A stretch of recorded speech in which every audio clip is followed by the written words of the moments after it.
এই গাছ ভবিষ্যতের জন্য। আমি দিচ্ছি প্রতিটি সাবস্ক্রাইবারের জন্য একটি করে গাছ। এই গাছ ভবিষ্যতে যত বড় হবে আমাদেরকে তত বেশি অক্সিজেন দেবে। আমরা পরিবেশ থেকে গাছ বিলুপ্ত করে দিচ্ছি, কিন্তু আমরা গাছ খুব কম লাগাচ্ছি। এক সময় এসে আমাদের পরিবেশের ভারসাম্য নষ্ট হয়ে যাবে যদি আমরা গাছ এখন থেকে না রোপণ করি। আমাদেরকে এখনই গাছ লাগাতে হবে, বেশি বেশি গাছ লাগাতে হবে। এবং যখনই যেখানেই দেখবেন একটি গাছ কাটতেছে, সেখানে বলবেন 100টি গাছ রোপণ করতে। আর পরিবেশকে বাঁচান, বেশি বেশি করে গাছ লাগান। এই 4টি গাছ আজকে আমার 4টি সাবস্ক্রাইবারের জন্য দেব।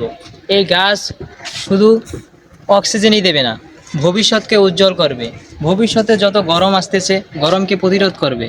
আমরা শুধু গাছ লাগিয়ে পরিবেশকে রক্ষা করতেছি না, ভবিষ্যতে যত প্রজন্ম আসতেছে তাদের অক্সিজেন দেওয়ার জন্য এত কষ্ট করতেছি। ভাই, এত কষ্ট কাদের জন্য করতেছি?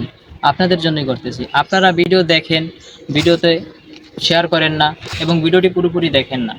আমরা আপনাদের টাকা পয়সা চাই না, আমরা আপনাদের থেকে চাই ভালোবাসা। আর এই গাছ আমাদের একার পক্ষে লাগানো সম্ভব না, তারপরও আমরা পরিবেশ রক্ষার্থে এই কাজ চালিয়ে যাব। কিন্তু আপনারা যদি আমাদের দেখাদেখি কাজ না করেন, তাহলে ভবিষ্যতে যেরকম ঢাকা দেখতেছেন, ঢাকাতে প্রচুর পরিমাণে গরম হচ্ছে এবং দেশ গ্রামেও কিন্তু ঠিক এরকম গরম পড়া শুরু করে দেবে যদি আমরা গাছ কাটাকে বন্ধ না করি। আমাদের একটাই কাজ, যদি একটা গাছ কাটতে দেখেন তাহলে 100টি গাছ রোপণ করেন। কারণ একটা গাছ যতটা বড়, সেম ছোট গাছগুলো বড় হতে অনেক সময় লাগে, কিন্তু ওই বড় গাছটির যে অক্সিজেন দেয় সেগুলোকে প্রতিরোধ করার জন্য 100টি গাছ রোপণ করতে হবে।